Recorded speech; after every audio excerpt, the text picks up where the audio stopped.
This is the color wheel, and you may already be familiar with it from seeing it before, but we're going to work through all the terms, phrases, and different ways to categorize color and graphic design, so you know the difference between hues, tones, tints, and shades.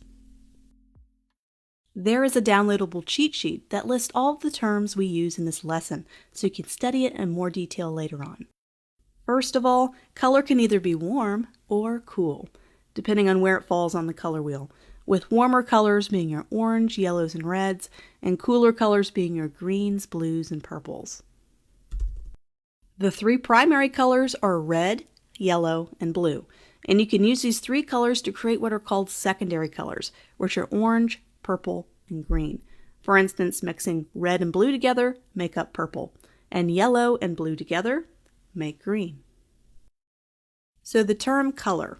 This term is used to describe any color we see, whether it's a hue, shade, tone, or tint. So what is a hue?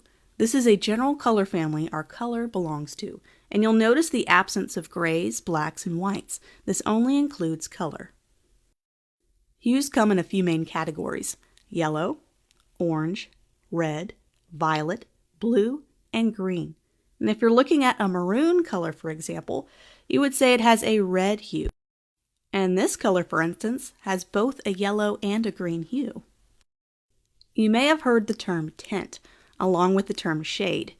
A tint is the presence of a hue, in this example, a green hue with only white added to it. The more tint or white you add to the hue green, the lighter it becomes. And shade is just the opposite, with the addition of just black to a single hue. In this case, we're increasing the shade of purple to get a richer, darker looking purple color. A large amount of shade or black added to a color can make it look almost black, but can still maintain its base hue, like in this example of this rich black looking color with a little hint of the hue blue. And lastly, not to overwhelm you with new terms, but there's something called a tone as well. A tone is the same thing as a tint or a shade, but it's with any hue and the color gray added to it. As graphic designers, color harmony is what we can really find useful for helping us find color combinations that work well for our designs. Now that we know what tints, shades, and tones and hues are, we can talk a little bit more in detail about how to create different color harmonies. Here are the main color harmonies. First off, there's analogous colors. These are colors that are closest together on the color wheel, and since they're so close together on the wheel, they tend to have less contrast and be less dramatic in appearance, giving the color palette a nice, calm feeling. Take, for instance, this nice sunset color palette. They are all fairly close together on the wheel, spanning from red to orange. Complementary is the next one, and you may have heard of this one before. These hues exist on the opposite side of the color wheel, and these colors have the highest amount of contrast to each other, making it tricky to use at times. The most commonly seen complementary color is green and red, most often associated with Christmas time, and another one is purple and gold, a popular color combo for sports teams, and it demands one's attention. Split complementary, or some use the term compound harmony, is the same as complementary colors, but with one hue splitting into two nearby colors instead. What this does is make one color less dramatic, giving you an easier color palette to work with a little bit less contrast than pure complementary colors. The next color harmony we're going to review is monochromatic. Monochromatic colors are a single hue on the color wheel but contain different shades and tints of that same hue. Tints and shades are the addition of white and black to a hue or base color. In this case, we can see monochromatic color palette for a hue of the color blue. And notice how some of the colors are darker with the addition of black, and others add a wider, lighter color to the blue.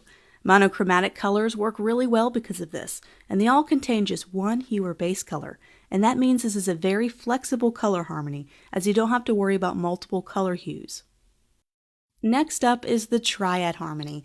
This harmony contains three colors that are evenly spaced around the color wheel. This is the most vibrant, strong color harmony of the bunch, and it can be tough to use if all three colors compete with each other.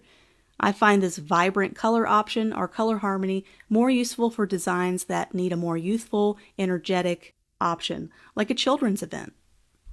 And not all three colors with this harmony have to be pure hues. You can add a little bit of shade, which is black, or tint, which is white, or tone, which is gray, to one or two of these colors to tone it down, and to make the colors a little less vibrant. The key to this color harmony is to let one or two colors lead the way and make the third color less strong. When choosing colors for a brand, logo, or design, finding out which color harmony works best is a great way to get started. And there's a great website called color.adobe.com, which has been featured throughout this lesson.